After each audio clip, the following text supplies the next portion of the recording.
मध्य प्रदेश के छतरपुर की चंदला विधानसभा में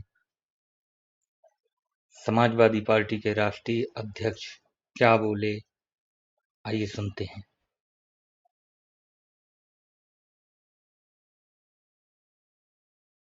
लोग, नौजवान, माताएं, बहनें, पत्रकार साथियों, मैं सबसे पहले चुनावी जनसभा में आए हुए आप सबका बहुत बहुत धन्यवाद और आभार प्रकट करना चाहता हूं।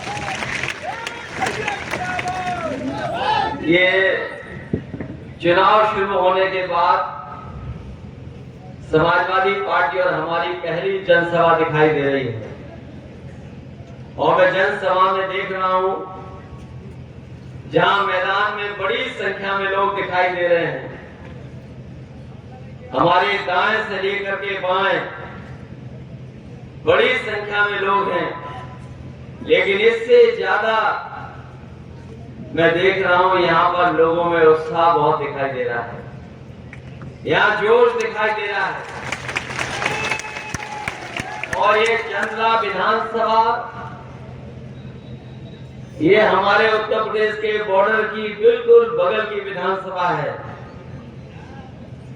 मुझे तो ये लग रहा है, महसूस हो रहा है कि जिस तरीके से जनता ने हमें पहले भी आशीर्वाद दिया था, 2 बार समाजवादियों को इस समय पर आशीर्वाद मिला है, इस बार भी हमारे नौजवान समाजवादी प्रत्याशी पुष्पेंद्र अहिरवार को यहाँ की जनता चुनाव जिता करके भेजेगी। वैसे तो अखबारों में आपने बहुत कुछ पढ़ लिया होगा। एक समय ऐसा था कि लग रहा था कि हम लोग गठबंधन में चुनाव लड़ने जा रहे हैं। हम लोगों से बातचीत हुई और पता नहीं क्या और किस कारण वो बातचीत खत्म हो गई। जहां में गठबंधन में चुनाव लड़ने का मौका मिल रहा था, मैं तो कहूंगा कि ये अच्छा किया कांग्रेस पार्टी ने कि अभी धोखा दे दिया। अगर बाद में धोखा देता, उनका दल तो हम कहीं के नहीं बचते। इसलिए कम से कम चुनाव से पहले हमें धोखा दे दिया और उस धोखे की वजह से हमें पुष्पेंद्र अहिरवार जी को चुनाव लड़ाना पड़ रहा है। ये लगता तालियां बता रही है कि इस बार न बीजेपी न कांग्रेस, केवल साइकिल चुनाव चलने वाला है।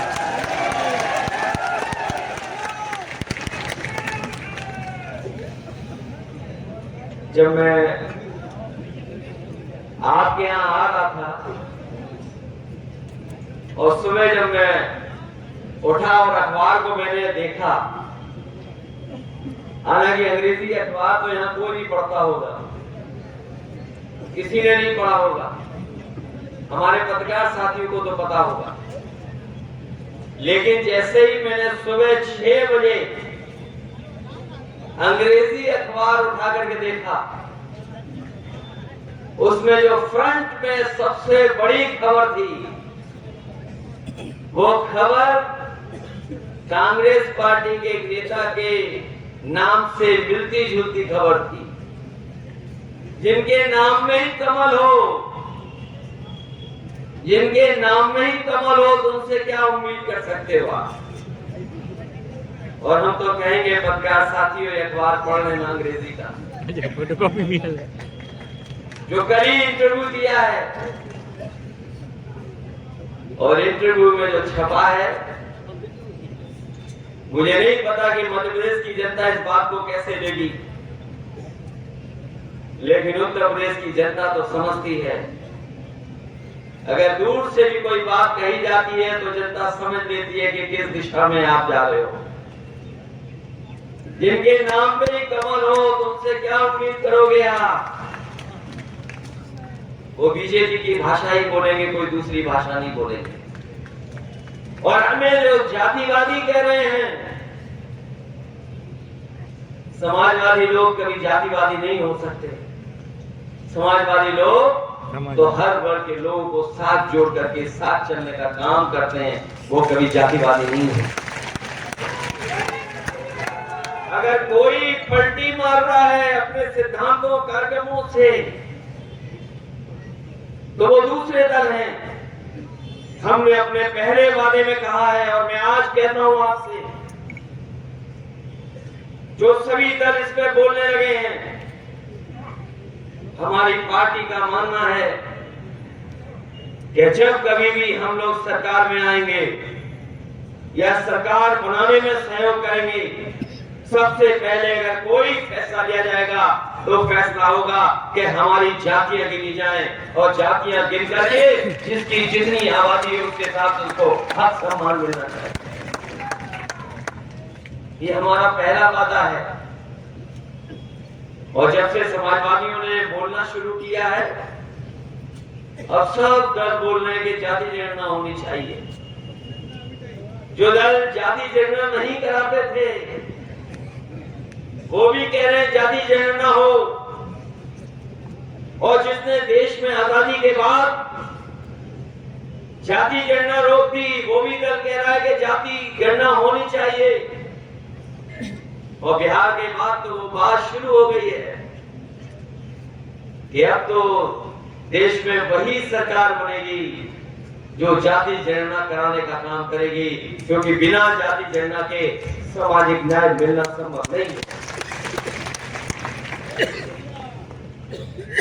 ये लोग जो पलटी मार दिए हैं, ये तो राजनीति का चमत्कार है कि अब दूसरे दल भी जाति गणना की बात कर रहे हैं।